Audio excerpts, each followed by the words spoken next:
Good morning dear students. આપણે છેલ્લી વાર આ પ્રશ્ન લીધો હતો. એમાં મેં તમને એવું કહ્યું હતું કે આવતકાળ કેટલો થાય. હવે આવતકાળના સૂત્રમાં બળ અચળાંકની વાત છેલ્લે કરી હતી. એટલે જો આમાં કંઈ વિદ્યુત ક્ષેત્ર ન લાગુ પાડો ત્યારનો આવતકાળ અને વિદ્યુત ક્ષેત્ર ક્ષણિક લાગુ પાડ્યા પછીનો આવતકાળ બંને સરખો જ છે. હા, એક વાત એમાં કરી શકાય કે આવતકાળ તમને કીધું હોય કે આ પહેલાંના અને પછીના આવતકાળમાં કેટલો ફેર છે એની વાત કરી હોય તો તમે કહી શકો કે કંઈ ફેર નથી. પણ તમને એમ કીધું હોય કે આવતકાળ શોધો અને એમાં તમને બળ અચળાંક ન આપ્યો હોય, એની જગ્યાએ આનું દળ આપ્યું હોય, વીજભાર વગેરે આપ્યું હોય, તો પછી મેં તમને જો છેલ્લે યાદ હોય તો શું કરાવ્યું હતું? બળ અચળાંક બરાબર mg વત્તા QE ભાગ્યા વાય કે એવું કંઈક લીધું હતું, ખ્યાલ છે? તો એ સૂત્ર મૂકવું પડે. પછી છેલ્લે મેં તમને એવું પણ કીધું હતું કે મૂળ પ્રશ્ન આમાં આ નહોતો, પણ એમાં કંપ વિસ્તાર શોધો. કંપ વિસ્તાર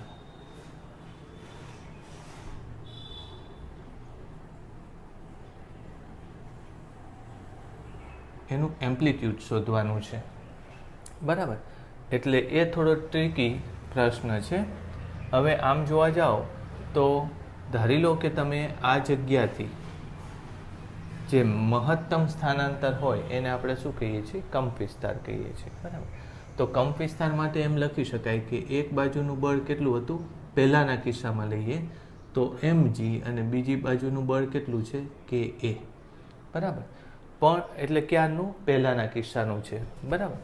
એટલે અત્યારે આમાં વિદ્યુત બળ લાગે છે. એટલે જ્યારે તમે કંપ વિસ્તાર જેટલું સ્થાનાંતર થયું હશે, આમ નીચે અમુક અહીં સુધી આવે છે, બરાબર? તો ત્યારે આ જગ્યા ઉપર એને એક નીચે બળ લાગતું હોય છે. કયું બળ લાગતું હોય છે? mg લાગતું હોય છે. બીજું બળ વિદ્યુત ક્ષેત્રને લીધે બળ લાગે છે. કયું બળ લાગે છે? Q ગુણ્યા E બળ લાગે છે વિદ્યુત ક્ષેત્રને લીધે. અને એને સ્પ્રિંગ પોતે બેલેન્સ કરે છે. એટલે નીચે તરફનું બળ mg, પછી નીચે તરફનું બીજું બળ QE અને ઉપર તરફનું બીજું બળ K ગુણ્યા A. એ મેં શું કામ લખ્યું? કારણ કે છેડા ઉપરની વાત છે, એટલે K ગુણ્યા A આમ થશે, બરાબર? ઓકે, તેથી A બરાબર mg વત્તા QE ભાગ્યા K. પણ આ ખોટું છે. શું કામ ખોટું છે તમે વિચારો જોઈએ. કંપ વિસ્તાર આપણે કેવી રીતે લેતા હોઈએ છીએ? તો અહીંથી ધારો કે સ્પ્રિંગ અહીંયા હોય, આટલી સ્પ્રિંગ છે, બરાબર? અને પછી તમે એમાં વજન લગાડો છો એટલે અહીંયા પહોંચી જાય, ખ્યાલ આવ્યો?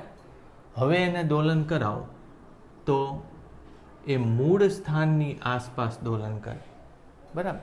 એટલે તમારે મૂળ સ્થાનથી એનું દોલન અહીંથી તમે જોશો તો એ આટલું ઉપર જશે. આને આપણે કંપ વિસ્તાર કહીશું. અહીંથી આપણે જોશો તો આટલું ઉપર જશે, આટલો કંપ વિસ્તાર થશે.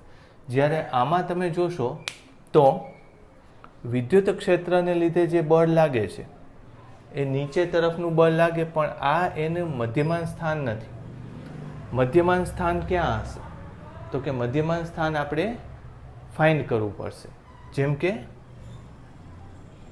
જો આને તમે લેશો તો આમાં બળ લગાડીને જ્યાં સ્થિર થાય એ આપણું મધ્યમાન સ્થાન છે, બરાબર? અને ત્યાં શું થશે?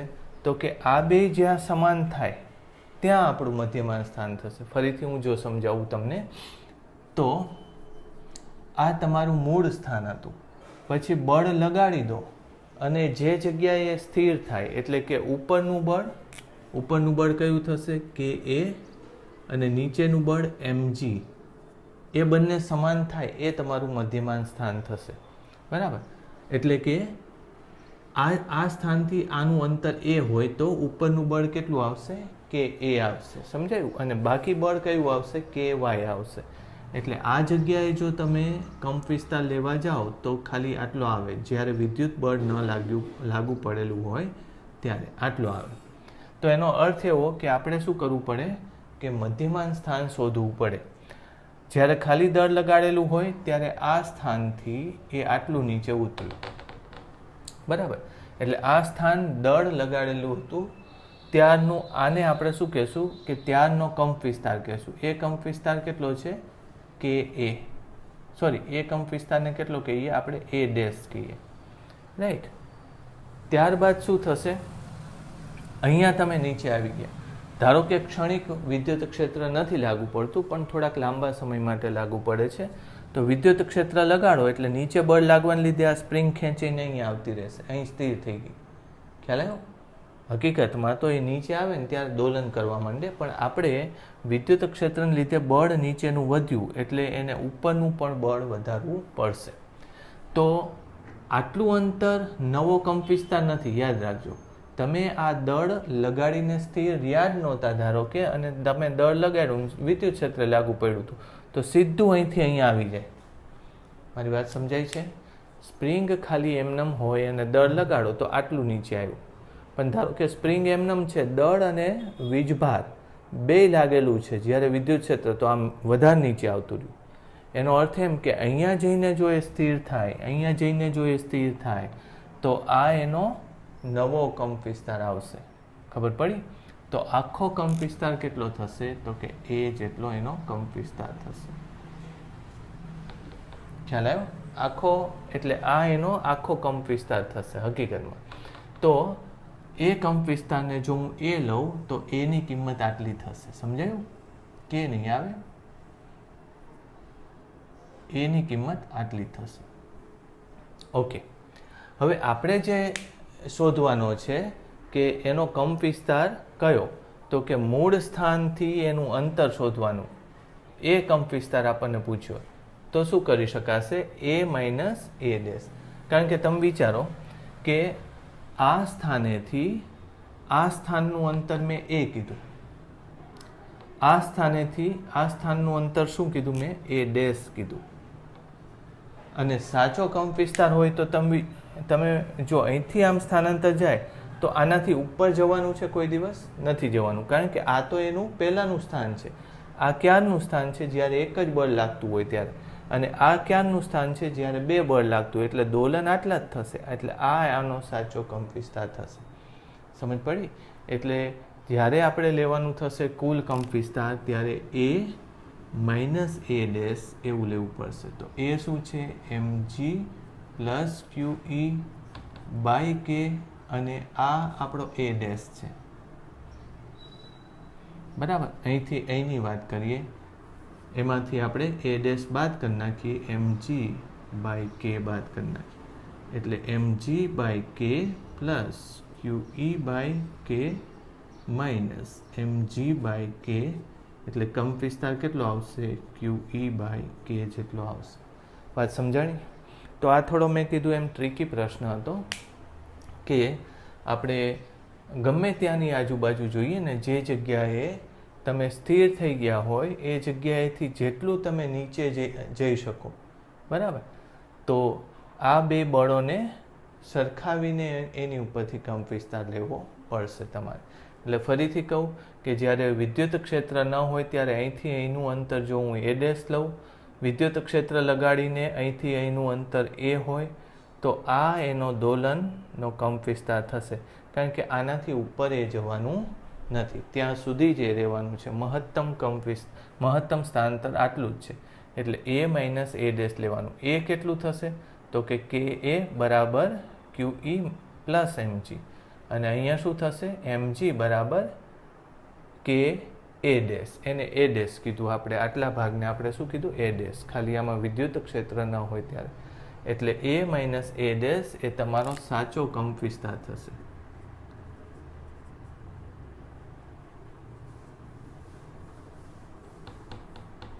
બરાબર. તો કેટલો આવ્યો કંપ વિસ્તાર, QE બાય કે. તો આ એક ક્વેશ્ચન પૂછાયેલો પ્રશ્ન છે, જવાબ એમાં આ જ હતો, બરાબર. આવી રીતે તમે લખી શકો. ચાલો હવે બાકી તો આમાં તમને કદાચ એમ પૂછે કે અસરકારક, હા એક વસ્તુ લઈ લઈએ આપણે. આમાં મેં કદાચ ગઈ વખતે કીધું હોય કે જો વિદ્યુત ક્ષેત્ર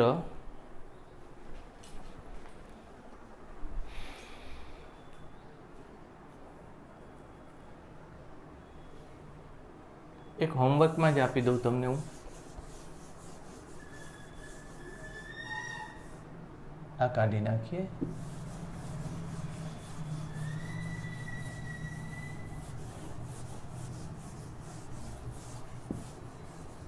ચાલો, જો વિદ્યુત ક્ષેત્ર આ દિશામાં હોય, બરાબર, તો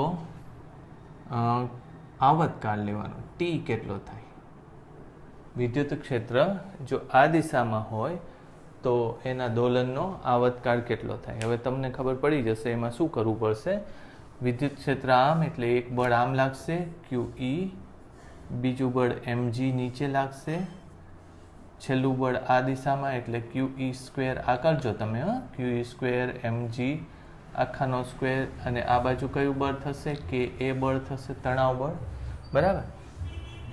આની ઉપરથી તમારે k શોધવાનો રહેશે. તો k = QE² પ્લસ mg² એનો રૂટ બાય a. આ મૂકવાનું થશે ત્યાં. બરાબર. કયા સૂત્રમાં? Route 2π√m/k.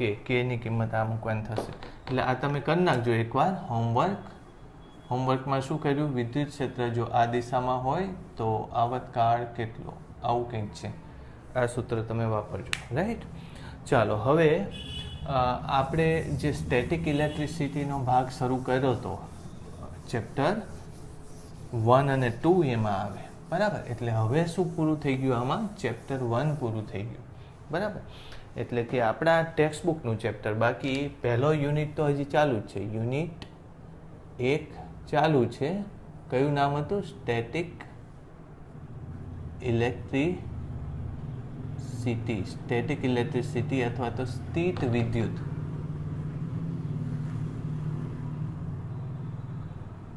એ તો ચાલુ જ છે. બરાબર. પણ પહેલું ચેપ્ટર પતી ગયું.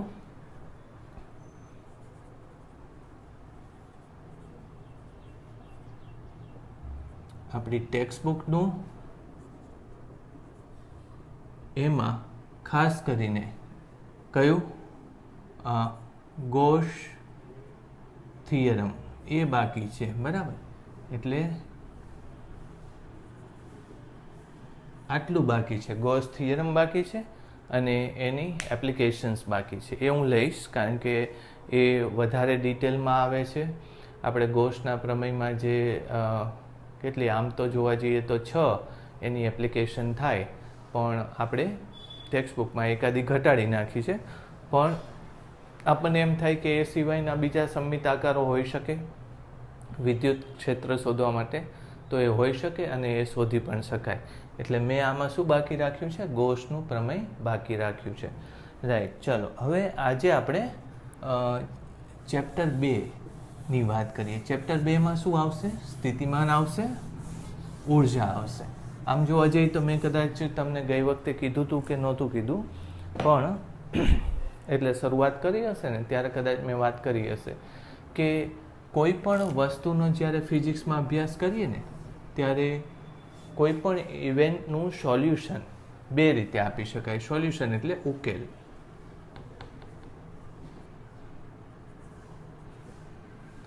બે રીતે આપી શકાય. કઈ કઈ રીતે? તો કે એક બળના સ્વરૂપમાં અને એક ઉર્જાના સ્વરૂપમાં આપી શકાય. રાઈટ. આની માટે હું કાયમ બધાને ગુરુત્વાકર્ષણનું ઉદાહરણ આપું. બરાબર. કે જ્યારે આને હું છોડી મૂકું તો એ નીચે પડે છે. હું એમ પૂછું કે શું કામ એ નીચે પડે છે, તો બધા શું કે ગુરુત્વાકર્ષણ બળને લીધે.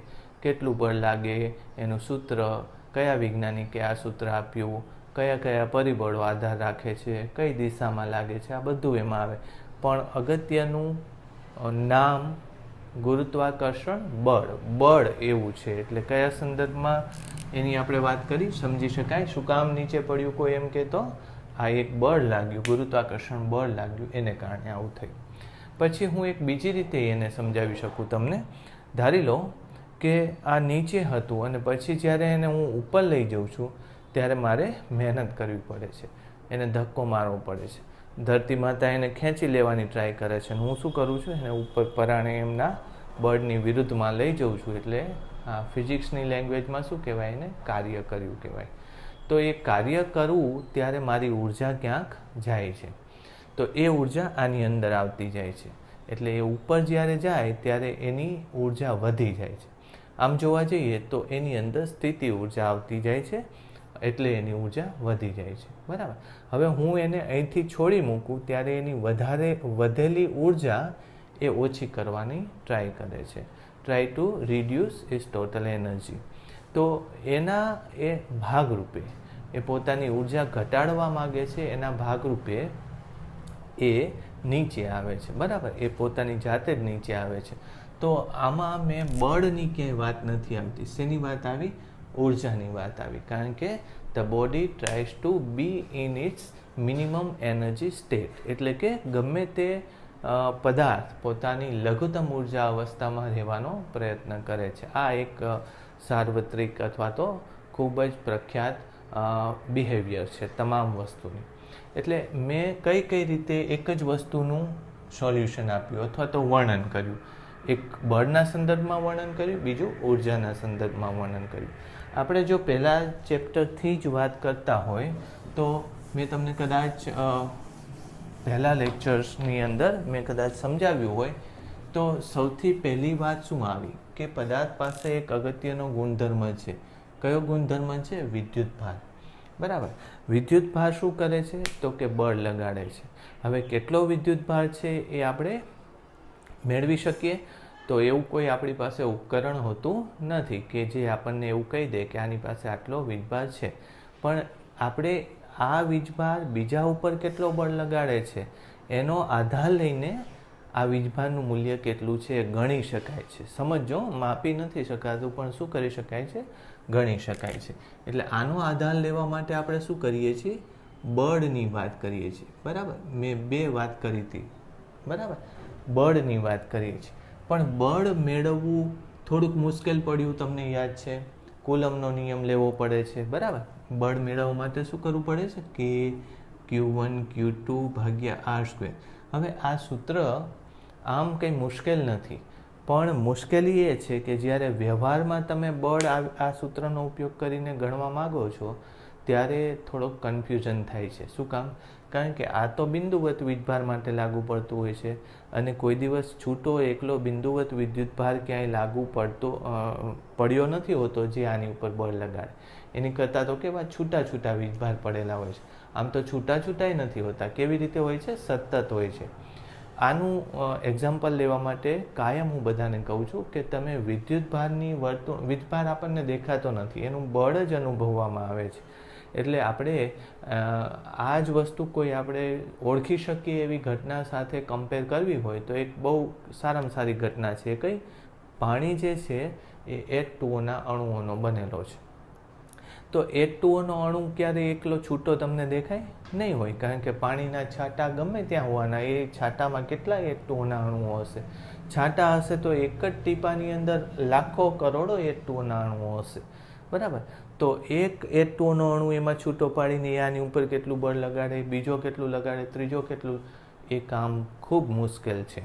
બરાબર. એટલે આ સૂત્ર આપણી પાસે હોવા છતાંય, આ બળ આપતું હોવા છતાંય એ વ્યવહારમાં એટલું ઇફેક્ટિવ નથી. બરાબર.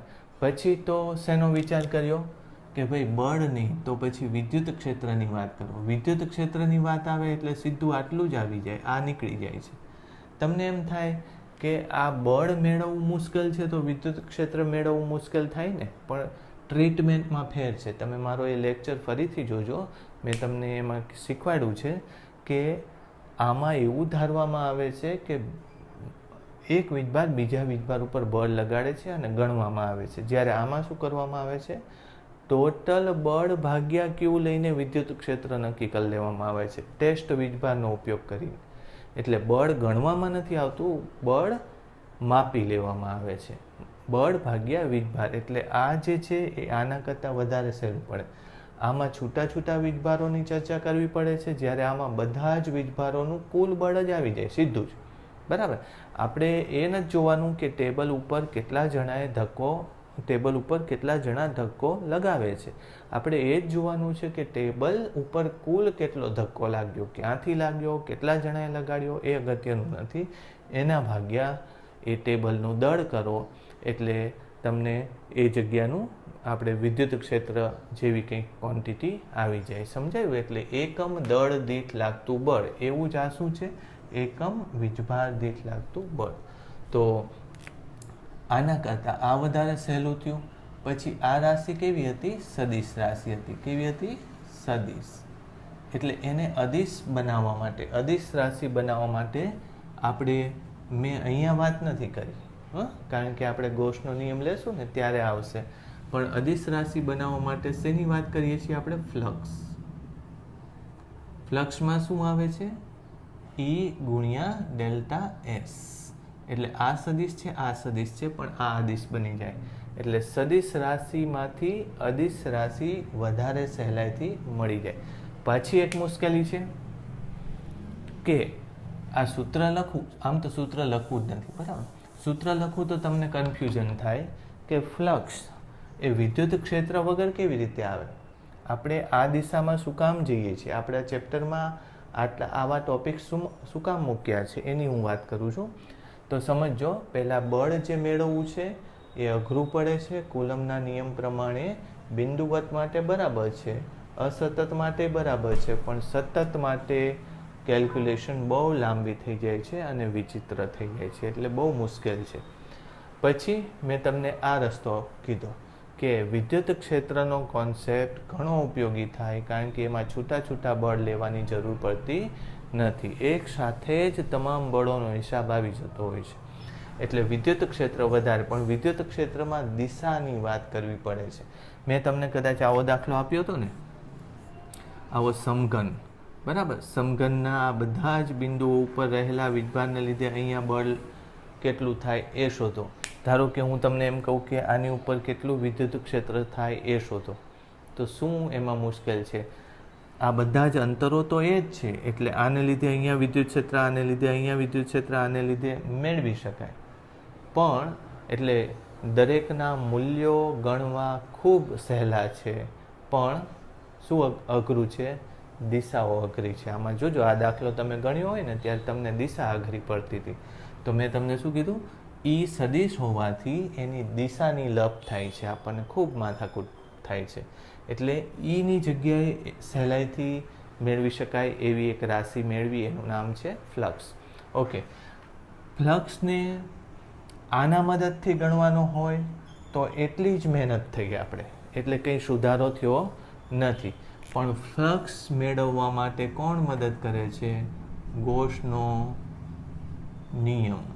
ગૌસનો નિયમ તમને સીધું ફ્લક્સ આપે છે, E ગુણ્યા ડેલ્ટા S થી નહીં. ખ્યાલ આવ્યો ને?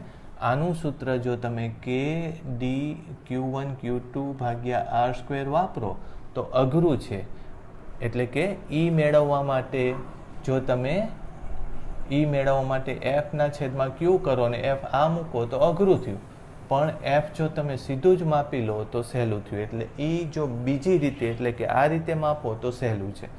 ફ્લક્સ મેળવવા માટે જો તમે E ગુણ્યા ડેલ્ટા S કરો તો અઘરું છે, પણ બીજી રીતે જો ફ્લક્સ મેળવી લો Q ના છેદમાં ε0 તો ખૂબ સહેલું થઈ જાય.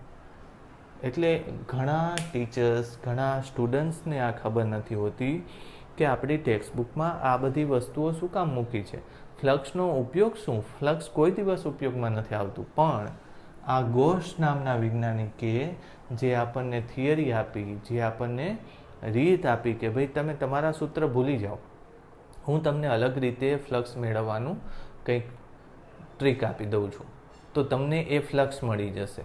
અને ફ્લક્સ મળી જશે તો Eમાં જઈ શકશો, Eમાં જઈ શકશો તો Fમાં, ને Fમાંથી Qમાં જઈ શકશો. ખ્યાલ આવ્યો ને? એટલે આપણે સહેલામાં સહેલી, ઝડપથી જે વસ્તુ મળી જાય એ તરફ જઈ રહ્યા છીએ. ઓકે, હવે તમને એમ થાય કે આ ચર્ચા શું કામ અત્યારે કરી? તો હજી એક વસ્તુ હું તમને કહું કે વિદ્યુત ક્ષેત્રમાંથી આ અદિશ બનાવવા માંગતા હતા આપણે, બરાબર? ફ્લક્સમાં અમુક વાત સહેલી આવી, કઈ? સદિશમાંથી એ અદિશ બની ગયો, એટલે કે એમાં દિશાની બહુ માથાકૂટ થતી નથી.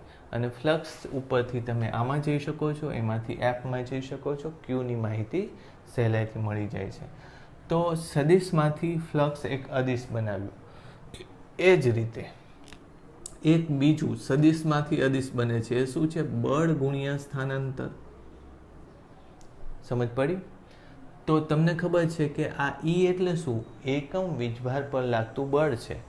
તો આને હું એ જ ક્ષેત્રમાં વીજભારને સ્થાનાંતરિત કરાવવું, અને આ શું છે તમને ખબર છે? શું છે? કાર્ય છે. કાર્ય પણ કેવી રાશિ છે? અદિશ રાશિ છે. બરાબર. તો હું કાર્ય શોધી શકું, અને કાર્ય તમને પાછી શેની માહિતી આપશે? વિદ્યુત ક્ષેત્રની માહિતી આપશે. તમે મારી વાત સમજો કે એક જગ્યાએ વિદ્યુત ક્ષેત્ર ખૂબ વધારે છે અને બીજી જગ્યાએ વિદ્યુત ક્ષેત્ર ખૂબ ઓછું છે. તો અહીંયા હું મારી પાસે એક વિદ્યુત ભાર લઈને એને લઈને જવા માટે મારે થોડીક મહેનત થાય છે. આ શેના જેવી વાત છે? આપણે તમને મેં એક ગાડું આવે ને, બળદગાડી ભરીને કંઈક સામાન આપ્યો છે, બરાબર? તો પૃથ્વી ઉપર એ બળદગાડીમાં એ સામાન લઈ જવા માટે બળદને કેટલી મહેનત થાય છે? 1 કિલોમીટર માટે. અને એ જ વસ્તુ હું એ જ બળદગાડીને ગુરુગ્રહ ઉપર લઈ જાઉં અને 1 કિલોમીટર માટે કેટલી મહેનત થાય છે? ગુરુગ્રહ ઉપર થતી મહેનત ધારો કે 30 ગણી વધારે છે, તો તમે શું કહી શકો કે ગુરુગ્રહનું ગુરુત્વાકર્ષણ પૃથ્વી કરતાં 30 ગણું વધારે છે. આવું થયું કે નહીં? તો બીજું શું કહી શકાય કે ગુરુત્વાકર્ષણ બળ દળના સમપ્રમાણમાં હોવાથી પૃથ્વી કરતાં ગુરુગ્રહ 30 ગણો વધારે દળદાર હશે. આ વાત સમજાણી? તો મેં શેનો ઉપયોગ કર્યો સમજો તો મેં શેનો ઉપયોગ કર્યો? કાર્ય કેટલું થયું, મારે ઉર્જા કેટલી વાપરવી પડી. બળદગાડાને ભૂલી જઈએ. ધારી લો કે રિક્ષા છે, રિક્ષામાં તમારે 10 કિલોમીટર પૃથ્વી ઉપર જવાનું છે અને એવી જ 10 કિલોમીટર ગુરુગ્રહ ઉપર જવાનું છે. હવે અહીંયા જે પેટ્રોલ બળ્યું એની કરતાં ત્યાં પેટ્રોલ 30 ગણું વધારે બળ્યું થવાનું છે, કારણ કે એને ઉર્જા શેમાંથી મળે છે? પેટ્રોલમાં. તો પેટ્રોલ ત્યાં 30 ગણું વધારે બળ્યું, એટલે એનો મતલબ એમ કે 30 ગણું વધારે ત્યાં કાર્ય થયું. 30 ગણું વધારે કાર્ય થયું તો ત્યાંનું ગુરુત્વાકર્ષણ ક્ષેત્ર, આ ક્ષેત્ર છે ને, ત્યાંનું ગુરુત્વાકર્ષણ ક્ષેત્ર 30 ગણું વધારે હશે, ત્યાંનું ગુરુત્વ બળ 30 ગણું વધારે હશે, અને એટલે ત્યાંનું દળ, કોનું દળ? ગુરુગ્રહનું દળ પૃથ્વી કરતાં 30 ગણું મોટું હશે. કોન્સેપ્ટ તમને જો સમજ પડી ગયો હોય ને તો ખ્યાલ આવશે કે ભાઈ ફ્લક્સ જ અગત્યનું નથી, આવું કંઈક કાર્યને આધારે પણ વીજભારની વાત કરી શકાય. ઓકે, હવે તમને ખબર છે કે કાર્ય એટલે શું છે એકચ્યુઅલી? બીજી એક વાત લખી લઉં. કાર્ય કોની સાથે સંકળાયેલું છે? ઉર્જા સાથે સંકળાયેલું છે, રાઈટ? તો ઉર્જાનો ઉપયોગ કરીને પણ ક્યુની માહિતી મેળવી શકાય છે, બળનો ઉપયોગ કરીને પણ ક્યુની માહિતી મેળવી શકાય છે. હમણાં જ મેં લખ્યું હતું ને કે કોઈ પણ ઘટના બે રીતે સમજી શકાય છે. ઉર્જાનો ઉપયોગ કરીને પણ સમજી શકાય છે ને બળનો ઉપયોગ. એટલે તમને ખબર પડશે કે બીજું પ્રકરણ આપણી ટેક્સ્ટ બુકમાં શું કામ જુદું પાડી દીધું છે, કારણ કે એમાં ઉર્જાની વાત કરે છે. પહેલું પ્રકરણ શું કામ છૂટું છે અથવા તો શું કામ જુદું છે? કારણ કે એમાં બળની વાત છે, બરાબર? એટલે બળની વાત એટલે ફ્લક્સ એ બળ સાથે સંકળાયેલી રાશિ છે, અને આને આપણે એક નવું નામ આપશું, એ હું તમને સમજાવીશ. આને શું કહીએ છીએ? સ્થિતિમાન કહીએ છીએ. આને શું કહેશું? સ્થિતિમાન કહેશું, બરાબર? સ્થિતિમાન એટલે એકમ વિદ્યુત ભારને લઈ જવા માટે કરવું પડતું કાર્ય. એ સમજશું આપણે. સમજ પડી? ઓકે, તો હવે આપણે ચેપ્ટર 2 એટલે આમ તો ઉર્જાની વાત. ચેપ્ટર 2 હું છૂટું નથી પાડતો, પણ તમે અહીંથી સમજો કે હવે જે વાત થાય છે એ સ્થિતિમાનની વાત કરવાની છે, ઉપરાંત સંરક્ષિત ક્ષેત્રોની વાત કરવાની છે, બરાબર? અને અત્યારે થોડું તમારે લખવું પડશે. યુ હેવ ટુ રાઇટ, એના પોઈન્ટ્સ લખવા પડશે. ઓકે, તો પહેલો જ કોન્સેપ્ટ એક આવે છે સંરક્ષિત ક્ષેત્ર.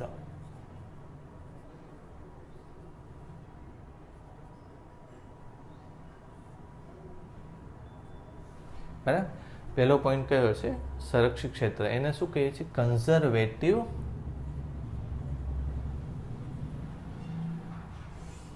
Conservative field. સંરક્ષિત ક્ષેત્ર એટલે કન્ઝર્વેટિવ ફિલ્ડ કહેવાય છે. સંરક્ષિત ક્ષેત્ર એટલે શેના ઉપરથી આવવાનું છે? બળ ઉપરથી આવવાનું છે, તમને ખબર છે. એટલે આપણે આને લગતું અથવા તો આ જે બળ ક્ષેત્ર હશે એ બળનું નામ રાખશું આપણે સંરક્ષી બળ. બરાબર. એટલે સંરક્ષી બળ અને સંરક્ષી બળ ક્ષેત્ર અલગ અલગ છે. ઓકે. હવે તમને ખબર પડે કે બળ બે ટાઈપના હોય. ખબર છે તમને કયા કયા ટાઈપના હોય છે? એક તો સંપર્ક અથવા તો સંપર્ક ફોર્સ અથવા તો અને બીજું કયું છે? ક્ષેત્ર બળ. સંપર્કને આપણે શું કહીએ છીએ? Contact force. અને આને શું કહીએ છીએ? ફિલ્ડ ફોર્સ એવું કહીએ છીએ. બરાબર. બળના બે પ્રકાર છે. કયા કયા? કોન્ટેક્ટ ફોર્સ એટલે કે સંપર્ક બળ અને બીજું બળ કયું છે? Field forces. સંપર્ક બળ એટલે કે બળ લગાડવા માટે જેને તમારે સ્પર્શ કરવો પડે, ટચ કરવું પડે, એને સંપર્ક ફોર્સ કહેવાય છે. અને જે બળ સ્પર્શ કર્યા વગર લાગુ પડે એને આપણે કયું કહીએ છીએ? ક્ષેત્ર બળ કહીએ છીએ. જેમ કે ગુરુત્વાકર્ષણ, ધારો કે હું પદાર્થ પકડી રાખ્યો હોય અને છોડી દઉં તો નીચે પડે છે. તો એમાં અને કોણ આવું બળ લગાડે છે? તો કોણ આવું બળ લગાડે છે? પૃથ્વી બળ લગાડે છે. તો એમાં તમે કોઈ દિવસ એવું જોયું એમ કે ધરતી માતાએ હાથ કાઢ્યો અને આમ તરત પકડીને એમ ખેંચી લીધું? એને ટચ નથી થતો, એમને એમ લાગતું હોય છે. એટલે આપણે એને શું કહીએ છીએ? ફિલ્ડ ફોર્સ કહીએ છીએ. ચુંબકમાં પણ આવું થાય છે, વિદ્યુતમાં પણ આવું થાય છે. આ બધા ક્ષેત્રવાળા બળ છે. અને બધા મસ્ક્યુલાઇન ફોર્સિસ હોય છે કે તમે ધક્કો મારો છો કે સ્પ્રિંગવાળા બળો, એ કેવા બળો હોય છે? કોન્ટેક્ટ ફોર્સિસ હોય છે કે એને બળ લગાડવું પડે છે. ઓકે. તો હવે યાદ રાખજો કે તમામ ક્ષેત્રીય બળ જે હોય છે ને, કન્ઝર્વેટિવ ફિલ્ડમાં શું નામ આવ્યું? ક્ષેત્ર આવ્યું. બરાબર. તો તમામ ક્ષેત્રીય બળ હોય છે એ કેવા હોય છે?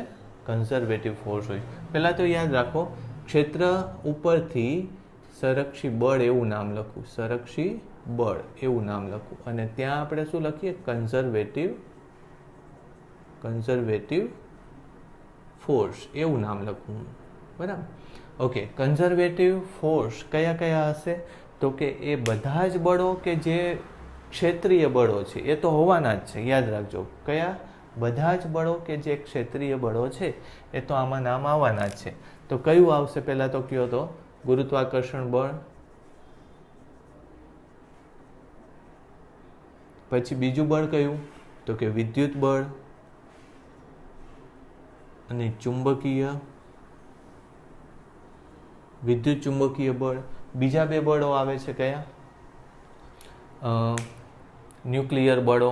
બરાબર ને? પ્રબળ ન્યુક્લિયર બળ અને નિર્બળ ન્યુક્લિયર બળ. આ બે બળો પણ આવે છે, પણ આપણે આમાં લખશું નહીં. શું કામ નહીં લખીએ? એનું એક ખાસ કારણ છે. બરાબર. કે ક્ષેત્રીય બળો હોવા છતાંય આપણે પ્રબળ અને ન્યુક્લિયર બળ લેતા નથી. બળના બે વિભાજન કરો તો ક્ષેત્રીય બળોમાં આમ 4 થાય.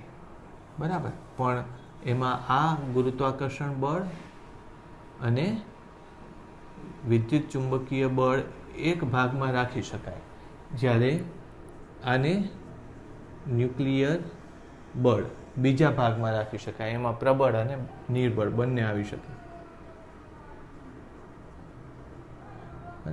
મેં શું ધારીને આના બે ભાગ પાડ્યા? તો કે આ જે છે ને એ લોંગ ડિસ્ટન્સ ફોર્સ છે. કેવા છે? લોંગ ડિસ્ટન્સ એટલે કે લાંબા અંતર સુધી લાગે છે. એને કદાચ તમે ગુરુ અંતરી બળ. અને આ બળ કેવા છે? શોર્ટ ડિસ્ટન્સ ફોર્સ છે. એને લઘુ અંતરી બળ કહેવાય. બરાબર. તમને એમ થાય કે ખાલી અંતરને આધારે ભાગ પાડવા? ના, એવું નથી.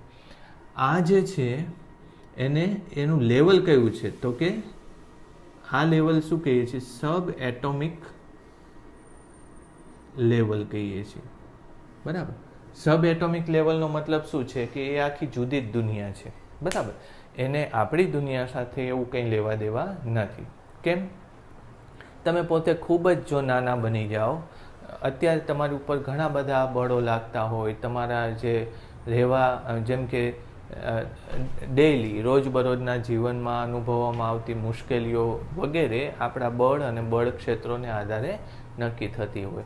જેમ કે તમે ઘરેથી સ્કૂલે જતા હોય તો તમારે કેટલું પેટ્રોલ બળે છે એ ગુરુત્વાકર્ષણને લીધે અથવા રોડ કેટલો ખરબચડો છે, વાહનમાં કેટલો ઘસારો છે વગેરેને લીધે આપણે ફિઝિક્સના નિયમો લાગુ પાડીને ગણી શકાય કે આને લીધે આવું થયું, રાઈટ. પણ તમે કદાચ આવું જ દુનિયા ખૂબ સૂક્ષ્મ સ્તર ઉપરની હોય કે તમે પોતે પણ ખૂબ જ નાના છો, ઇલેક્ટ્રોન જેટલા, સ્કૂલો પણ એટલી નાની છે, આપણું શહેર પણ એટલું નાનું છે, બરાબર. તો એની અંદરના નિયમો જે શું કામ આટલું પેટ્રોલ વપરાયું એ સમજવા માટેના ભૌતિકશાસ્ત્રના જે તમે નિયમો લગાવ્યા એ નિયમો તમે જો ખૂબ જ નાના સ્તર ઉપર આવી ઘટના બનતી હોય તો એ નહીં લગાડી શકો, બરાબર. એટલે એ જે જગત છે ને એને આપણે જગત કહીએ છીએ. મેં આમાં સબ એટોમિક લેવલ લીધું ને તો એની જગ્યાએ ઘણા લોકો સબ એટોમિક વર્લ્ડ એવો શબ્દ, જગત એવો શબ્દ વાપરે છે, બરાબર. એટલે આ જગત જુદું છે, આ જગત જુદું છે. એટલે મેં ખાસ કરીને આ ભાગ ને આ ભાગ જુદો પાડ્યો. સમજ પડી? કારણ કે આપણે નાના સ્તર ઉપર નિયમો સમજી શકીએ પણ આપણા લેવલ ઉપર એ કામ આવતા નથી. ઓકે, તો હું આમાં આ બે જ લખીશ. ઓકે, એક બીજી વાત આવે છે, કયું? સ્પ્રિંગનું બળ. ઓકે, હવે તમે વિચારો તો આ સ્પ્રિંગ બળ અથવા તો સ્પ્રિંગ દ્વારા લાગતું સ્થિતિસ્થાપક બળ લખીએ આને.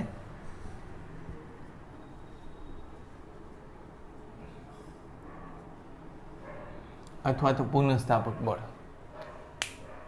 એ આમાં લખ્યું.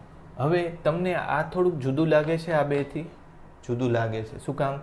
કારણ કે આ જે છે એ ક્ષેત્રનું નિર્માણ નથી કરતું. એટલે કેવા કન્ઝર્વેટિવ ફોર્સ છે, સંરક્ષી બળ છે, પણ એ કન્ઝર્વેટિવ ફિલ્ડ નથી બનાવતું. યાદ રાખજો, સંરક્ષી બળ ક્ષેત્ર એટલે થોડુંક આ વિશિષ્ટ પ્રકારનું બળ છે. સંરક્ષી બળ ક્ષેત્ર બળ છે, એમાં ઉર્જા ભેગી થઈ જાય છે. પણ અને સ્પ્રિંગ કેવી હોવી જોઈએ? દ્રવ્યમાન રહિત, ઘર્ષણ રહિત, આ બધું આવે છે. આપણે સ્ટાન ફિઝિક્સમાં જો કંઈ ખાસ બાબતોનો ઉલ્લેખ ન કર્યો હોય તો તમારે ખાસ બાબતો હાજર છે જ એવું જ ધારવાનું. સમજાયું? એટલે આ સ્પ્રિંગ કેવી? આદર્શ સ્પ્રિંગના કિસ્સામાં જે બળ લાગે છે એટલે કે કયું? સ્થિતિસ્થાપક બળ, અથવા એક બીજું નામ છે એનું કયું? પુનઃસ્થાપક બળ. પુનઃસ્થાપક બળ. તો આ જે બળ છે એ સંરક્ષી બળ છે પણ એને સંરક્ષી બળ ક્ષેત્ર નથી. યાદ રાખજો. એટલે સ્પ્રિંગનો કિસ્સો છે, બરાબર. તો એવા આપણે અલગ અલગ નામ આપીએ છીએ. સ્પ્રિંગ છે, વિદ્યુત છે, ચુંબકીય છે, બરાબર. એટલે આ 4 બળ મેં લખ્યા. ઓકે, હવે સંરક્ષી આ તમે લખતા જજો, બરાબર. અને જે હું અત્યારે બોલું છું એ રીતે તમારા શબ્દોમાં તમે નોંધ કરતા જજો કે સરે આવી રીતે સમજાવ્યું છે, સરે આવું લખાવ્યું હતું. બધું કદાચ મેં ન લખ્યું હોય પણ જે બોલ્યો હોય એ તમારા શબ્દોમાં તમારી નોટબુકમાં લખાયેલી વાત હોવી જોઈએ. બીજી વસ્તુ કે નોટબુક પરફેક્ટ બનવી જરૂર નથી. હું ઘણા બધા સ્ટુડન્ટને કહું છું કે તમે બોર્ડ માટેની જે તૈયારી કરો છો એ વાત જુદી છે અને કોમ્પિટિટિવ એક્ઝામ્સ માટેની જે તૈયારી કરો છો એ વાત જુદી છે. બોર્ડ માટે તમારે એક એક શબ્દ સારી રીતે લખાયેલો હોવો જોઈએ, એના પોઈન્ટ્સ બનેલા હોવા જોઈએ, અમુક વસ્તુ હાઇલાઇટ કરો તો પણ વાંધો નથી, બરાબર. અને કેટલું ઇફેક્ટિવ રાઇટિંગ, સારા હેન્ડરાઇટિંગમાં સારો ડાયાગ્રામ હોવો જોઈએ. ટેક યોર ટાઈમ એટલે વધારે સમય લઈને લખો એ પોસિબલ છે, પણ આમાં વધારે સમય નથી આપવાનો. કેટલું સારું લખ્યું છે એ પણ જરૂરી નથી. એટલે તમારી નોટબુક ખરાબમાં ખરાબ હોય તોય કોઈ પ્રોબ્લેમ નથી, પણ તમને સમજાય એવા શબ્દોમાં એમાં લખેલું હોવું જોઈએ. એટલે બહુ સારી નોટબુક બનાવવી જરૂરી નથી. જુદા જુદા રંગની પેન્સ એમાં વાપરવી જરૂર નથી. આકૃતિઓ દોરવા માટે સ્કેલ કે પ્રોટેક્ટર કે કોણ માપક વગેરેની કોઈની જરૂર નથી, બરાબર. તમને સમજાય એવી રીતે ટૂંકમાં લખેલું હોય તો વાત પૂરી, બરાબર. બને તો તમે આમાં હું સમજાવતી વખતે તમે જોયું હોય તો આપણે જ્યારે લઈએ છીએ હું બને ત્યાં સુધી ચિત્રો દોરીને આખો પ્રશ્ન કહી દઉં છું. આખો પ્રશ્ન નથી લખતો, બરાબર. કારણ કે તમને પ્રશ્ન સમજાય એ અગત્યની વાત છે. પ્રશ્ન લખવાની જરૂર નથી. આ ચિત્ર જ દોરેલું છે, આ લખવું હોય તો ઘણું આપણે મુશ્કેલ થાય, બરાબર. એટલે તમે એ ટ્રીક અથવા તો એ કોન્સેપ્ટ ઉપર આગળ ચાલજો. એટલે લખતા જજો, હું એમ કહું છું તમારા શબ્દોમાં. ઓલરાઈટ, પછી આપણે સંરક્ષી બળની વાત કરીએ તો એક ખૂબ અગત્યની વાત એમાં આવે. એ કઈ? સંરક્ષી બળની આપણે ચર્ચા શું કામ કરીએ છીએ? શું કામ સંરક્ષી બળની ચર્ચા કરવાની જરૂર પડે છે? કારણ કે બળ કે ક્ષેત્ર એની ચર્ચામાં એક ખાસ બાબત આવે છે. શું? કઈ? સ્થિતિ ઉર્જા. સ્થિતિ ઉર્જા બધે નથી આવતી, યાદ રાખજો. Potential energy. સ્થિતિ ઉર્જા શેમાં આવે છે? સંરક્ષી બળ ક્ષેત્રમાં જ આવે છે. જો સંરક્ષી બળ ક્ષેત્ર ન હોત તો સ્થિતિ ઉર્જાની કોઈ જરૂર ન હોત. યાદ રાખજો. જો સંરક્ષી બળ ક્ષેત્ર નહીં, પણ કારણ કે આમાં જો સ્પ્રિંગમાં ક્ષેત્ર નથી આવતું. જો સંરક્ષી બળ ન હોત તો સ્થિતિ ઉર્જા ક્યાંય કોઈ રીતે હાજર ન હોત. તમે જ વિચારો, જો આ ઊંચે હું પથ્થર લઈ જાઉં તો એની પાસે સ્થિતિ ઉર્જા હોય કે ન હોય? હોય, બરાબર. પણ કોઈ જગ્યાએ પથ્થર ઉપર કોઈ બળ ક્ષેત્ર જ નથી, બળ જ નથી લાગુ પડતું, બરાબર. સ્પ્રિંગની વાત ભૂલી જાઓ, બળ ક્ષેત્ર એવું લઈએ કે જે દૂરથી બળ લગાડી દે એવું ક્ષેત્ર જ નથી, તો આમાં સ્થિતિ ઉર્જા નથી. અવકાશમાં રહેલો એક પદાર્થ કે જેની ઉપર કોઈ ગુરુત્વાકર્ષણ કે કંઈ નથી લાગુ પડતું, તો એની પાસે સ્થિતિ ઉર્જા નથી. વાત સમજાય છે? એટલે સ્થિતિ ઉર્જા ક્યારે આવશે?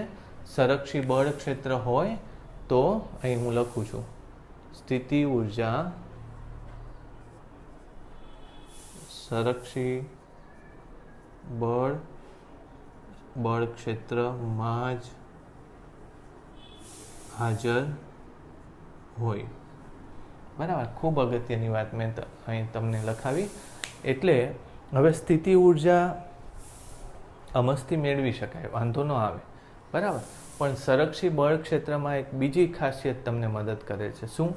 તો કે સંરક્ષીનો અર્થ શું છે? તો કે તમે જે કોઈ એક દિશામાં જતી વખતે, ક્યાંક જતી વખતે કાર્ય કરો છો અને ત્યાંથી તમે પાછા આવો ત્યારે એવું જ કાર્ય એક ક્ષેત્ર તમારી ઉપર કરે, એટલે ઉર્જા તમને પાછી મળે છે. ધારી લો કે આપણે ખૂબ ઉપર જવા માટે આપણી પાસે પેટ્રોલ અથવા તો કોઈ એવું રોકેટ બનાવ્યું, બરાબર. કાં તો તમે એમ વિચારો, તમે ઘરેથી સ્કૂલે જાઓ છો ત્યારે જે પેટ્રોલ બળે છે, સ્કૂલેથી ઘરે આવો છો ત્યારે કંઈક પેટ્રોલ બળે છે, બરાબર. એટલે તમે તમે ઘરેથી સ્કૂલે જઈને પાછા ઘરે આવવા માટે કેટલું પેટ્રોલ પુરાવવા માંગો છો? ઓછામાં ઓછું, જેથી કરીને જતા અને આવતાનું બેયનું ટોટલ થઈ જાય. અથવા તો એક બીજી વાત કરીએ, તમે ક્યાંક બહારગામ જવાના છો, બરાબર. તો તમે એનો પ્રવાસનો ખર્ચ, ટ્રાવેલિંગ, પ્લેનમાં જવાના છો તો પ્લેનની એક જ જવાની ટિકિટ ગણશો, પાછું તો આવવાનું, એટલે પાછા આવવાની ટિકિટ ગણવી પડશે, બરાબર. પણ તમે વિચારો કે એવી જ રીતે ધારી લો કે રોકેટની વાત કરીએ, બરાબર. તો રોકેટ ધારો કે ઉપર જાય છે અને પાછું એને નીચે આવવાનું હોય, તો રોકેટનો ઉપર જવાનું બળતણ પૂરી દઈએ અને પાછા આવવાના બળતણની જરૂર હોતી નથી, કારણ કે એને તો પછી પડતું જ મૂકવાનું છે. હા, એ વાત અલગ છે કે તમે એની સાથે પેરાશૂટ વગેરે જોડી દો તો એ રોકેટ નીચે ધીમે ધીમે લઈ આવશે. એટલે બે વાત કરી કે અમુક જગ્યાએ જતા અને આવવાનો ખર્ચ બેય લેવો પડે છે, અને અમુક જગ્યાએ ફક્ત જવાનો ખર્ચ લેવાનો હોય છે, આવવાનો ખર્ચ ગણવાની જરૂર નથી, કારણ કે આવવાનું આપોઆપ થાય છે. એવું શું કામ થયું? કારણ કે ગુરુત્વાકર્ષણ કેવું ક્ષેત્ર છે? સંરક્ષી ક્ષેત્ર છે. એટલે સંરક્ષી બળ ક્ષેત્રમાં